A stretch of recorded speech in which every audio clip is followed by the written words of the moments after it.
Assalamu alaikum students. I hope you are all fine. Welcome to Refugent Public School online lecture. Student, we are going to start our chapter number 2, class 10th physics, which is sound. So as we know very well that sound is the form of energy, and sound is produced by vibration of the body. So here we discuss some types of the characteristics of the sound.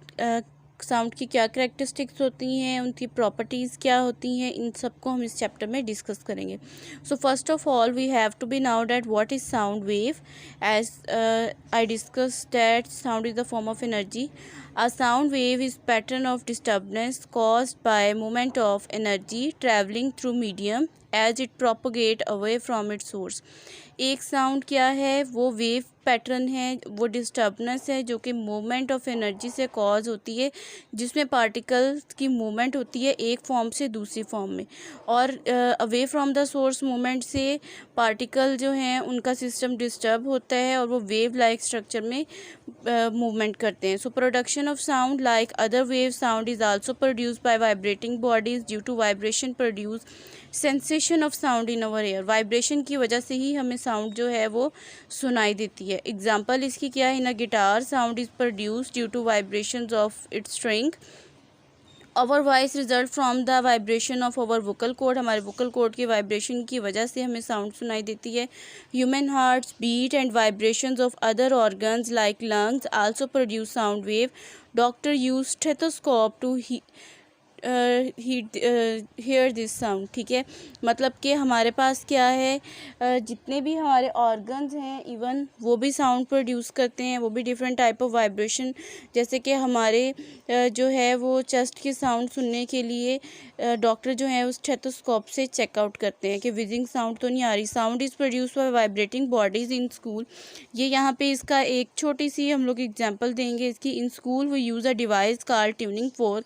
हमारे laboratory में आवाज़ को या vibrations को produce करने के लिए एक रबर का बना हुआ ट्यूनिंग फोर्क यूज़ किया जाता है to produce a particle sound. If we strike the tuning fork against rubber hammer the tuning fork will begin to vibrate. We can hear the sound produced by tuning fork by bringing its near our year.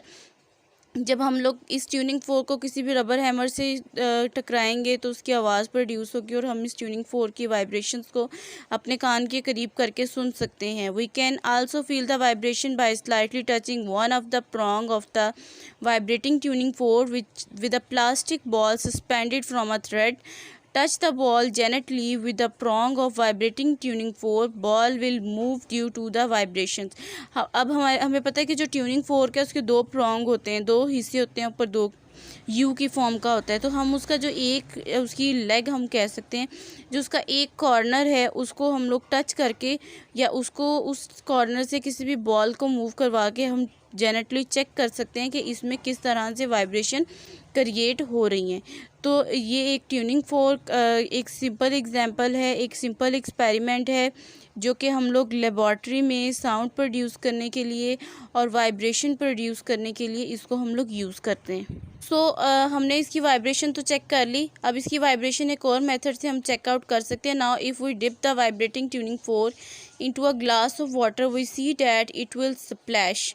ठीक है, जैसे आपको नज़र आ रहा है कि ये tuning fork के दो प्रॉन्ग्स हैं. ठीक है, अब हम लोग क्या कर सकते हैं, ये जो ट्यूनिंग फोर्क जो हमारे पास वाइब्रेट कर रहा था इसको हम लोग वाटर में डिप करेंगे. जब हम इसको वाटर में डिप करेंगे तो पानी में स्प्लैश बनना शुरू कर देंगे. स्प्लैश का मतलब ये कि क्योंकि ग्लास ऑफ वाटर है, ज़्यादा सरफेस नहीं है, तो हमारे पास क्या होगा, पानी में से छींटे निकलना शुरू हो जाएंगे. ठीक है, मतलब पानी की जो उसकी सरफेस है उस पर मूवमेंट स्टार्ट हो जाएगी. इस मूवमेंट से भी हमें ये क्लियरली शो हो जाएगा कि how the prongs of the tuning fork is vibrating, कि किस तरह से जो है वो ट्यूनिंग फोर्क के जो प्रॉन्ग्स हैं, जो उसके दो आर्म्स हैं, वो किस तरह से वाइब्रेट कर रहे हैं. तो sound required medium for its propagation unlike light waves which are electromagnetic in nature and can also pass through vacuum. Sound wave requires some material medium for the propagation. अब जिस तरह की लाइट है, light is the form of energy also and it is the form of electromagnetic in nature. ये electromagnetic होती है nature में। इसको किसी भी सिस्टम में से पास आउट होने के लिए किसी भी मीडियम की ज़रूरत नहीं होती। ये वैक्यूम जिसमें हवा भी मौजूद नहीं होगी उसमें से इजीली पास आउट कर सकती है। लेकिन साउंड को हमारे पास जो है वो साउंड की प्रोपगेशन के लिए एक मीडियम चाहिए होता है। This can be prove by bell jar apparatus. इस बात को हम लोग अपने एक सिंपल एक्सपेरिमेंट से शो करेंगे। This bell jar is placed on the platform of a vacuum pump. ठीक है, अब इस बात को कि sound require medium for its propagation, इस बात को प्रूफ करने के लिए हम एक एक्सपेरिमेंट करेंगे। इस एक्सपेरिमेंट में हमारे पास एक बेल जार होगा जिसको हमने वैक्यूम पंप के ऊपर जो है वो प्लेस किया हुआ है। मतलब कि हम इसमें से इसके साथ वैक्यूम पंप अटैच किया हुआ है और हम इस वैक्यूम पंप के थ्रू जो है इसकी सारी हवा या सारा एयर जो है उसको बाहर निकाल देंगे। और सो देखिए स्टूडेंट्स, एक्टिविटी कैसे परफॉर्म करनी है। An electrical bell is suspended in the bell jar with the help of 2 wires connected to a power supply. एक बेल के जो इलेक्ट्रिक बेल है उसको हमने बेल जार में प्लेस किया हुआ है और उसको हमने बाकायदा बैटरी से अटैच किया हुआ है। By switching on the power supply the electric bell will begin to ring, we can hear the sound of the bell. जैसे ही हमने जो है वो बेल जार में से बेल का बटन ऑन किया है, साथ ही हमें जो है वो बेल की आवाज़ सुनाना शुरू कर देगी। Now start pumping out air from the jar bye means of vacuum pump. अब क्योंकि इसको वैक्यूम पंप से अटैच किया गया था और बेसिक पर्पस तो अब स्टार्ट हुआ है, हम क्या करेंगे इसमें से जो है वो वैक्यूम पंप के थ्रू तमाम एयर जो है वो बाहर निकाल देंगे। The sound of the bell start becoming more and more feeble and eventually dies out although bell is still ringing. ठीक है, क्या होगा, आहिस्ता आहिस्ता से हमारे पास जो है वो आवाज़ आहिस्ता होती जाएगी, फीबल होती जाएगी, मध्यम होती जाएगी और फिर साथ ही फीबल का मतलब है मध्यम होना, और साथ ही फिर इवेंचुअली क्या हो जाएगी, बिल्कुल गायब हो जाएगी। When we put the air back into the jar we can hear the sound of the bell again. लेकिन जैसे ही हमने इस सिस्टम में दोबारा से हवा को एंटर किया है, साथ ही हमें जो है वो फ़ौरन से आवाज़ जो है वो सुनाई देने लगेगी। अब देखें यहाँ पे आपको इस ऑपरेटर्स का एक पिक्चर दिखाई गई है। यहाँ पे देखिए 2 इलेक्ट्रिक कनेक्शन है, स्विचेस हैं, कॉर्क है, कॉर्क के थ्रू इसको बंद किया गया है ताकि इसमें कोई और चीज़ एंटर ना हो सके। ठीक है, बेल जार है और इलेक्ट्रॉनिक बेल है और इसके नीचे देखें वैक्यूम पंप अटैच है। अब वैक्यूम पंप जो है इसके थ्रू हमने लोअर सरफेस में से इसकी तमाम एयर को बाहर निकाल दिया था और फिर इस तरह से ये जो है ये हमारे पास ऑपरेटर्स आ जाता है इस एक्टिविटी का। ओके, अब तो हमने साउंड वेव्स को डिस्कस कर लिया। Now we discuss the longitudinal nature of the sound waves. अब हम साउंड वेव्स की नेचर को डिस्कस करेंगे।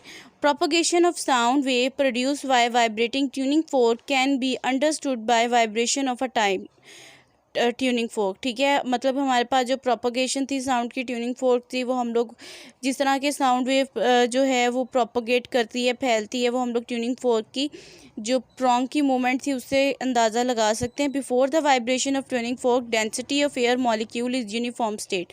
मतलब कि जिस सरफेस में हवा में अगर ट्यूनिंग फोर्क को हम लोग वाइब्रेट कर रहे हैं तो उसके इर्द गिर्द के जो पार्टिकल्स थे, as you know very well कि हमारे इन्वायरमेंट में हर तरफ जो है वो एयर पार्टिकल्स मौजूद हैं।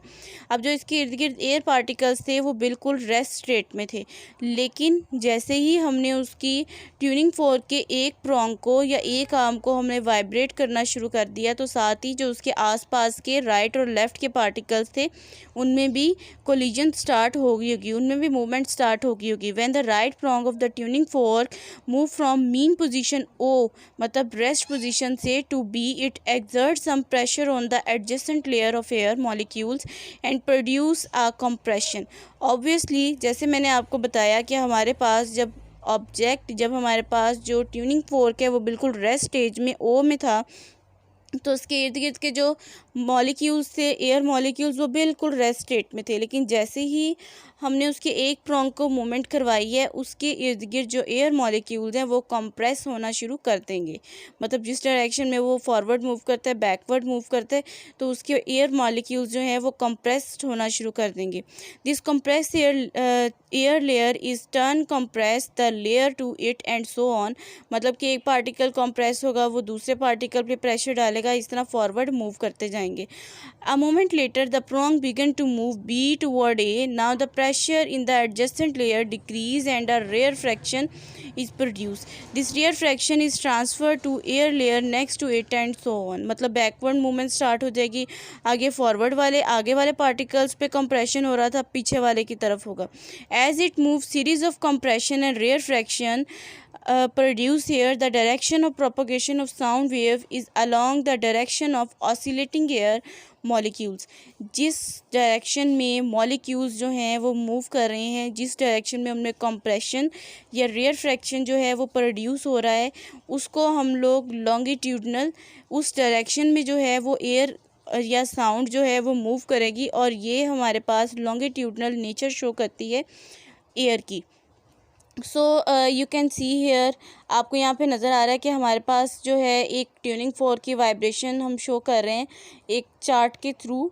अ vibrating object creating a series of compression. C जो है जहाँ पे मॉलिक्यूल क्लोजली आपस में अटैच हैं, ठीक है, जो आपको डॉटेड लाइन जो है वो क्लोजली अटैच नज़र आ रही है, वो कंप्रेशंस है, और जहाँ पे रिलैक्स आ रहा है वो रेयर फ्रैक्शंस है। तो इस तरह से कंप्रेशन और रेयर फ्रैक्शन प्रोड्यूस होती है किसी भी साउंड मीडियम में।